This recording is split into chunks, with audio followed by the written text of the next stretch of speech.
Welcome to Devices Setup channel again, and today we will learn how to reset Netgear Ex3700 AC750 Wi-Fi range extender. So you can reset this extender if in case it's not working or not connecting to the Wi-Fi.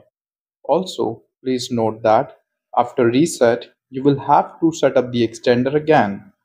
Now, in order to reset Netgear EX3700 extender, first make sure your extender should be plugged into the wall and the power LED should be stable.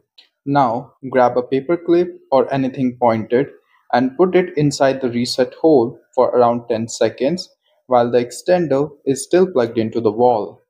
After 10 seconds, take the pin out and wait for another 2 minutes till the power LED on the extender gets stable again.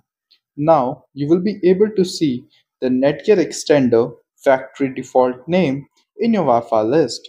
It will come up as Netgear_EXT. You can now start the setup process of this extender.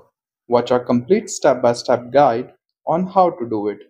Also, be very cautious while setting up this extender as you might land up on third-party websites during the setup and they can scam you for hundreds of dollars. Watch our video to save yourself from this Netgear extender fraud.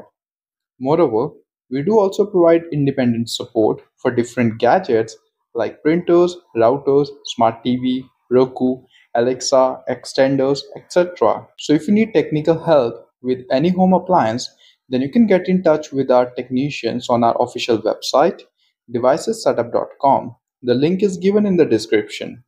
And if you found the video useful, then don't forget to like and subscribe to support my channel. So see you guys in the next video. Until then, have a wonderful day.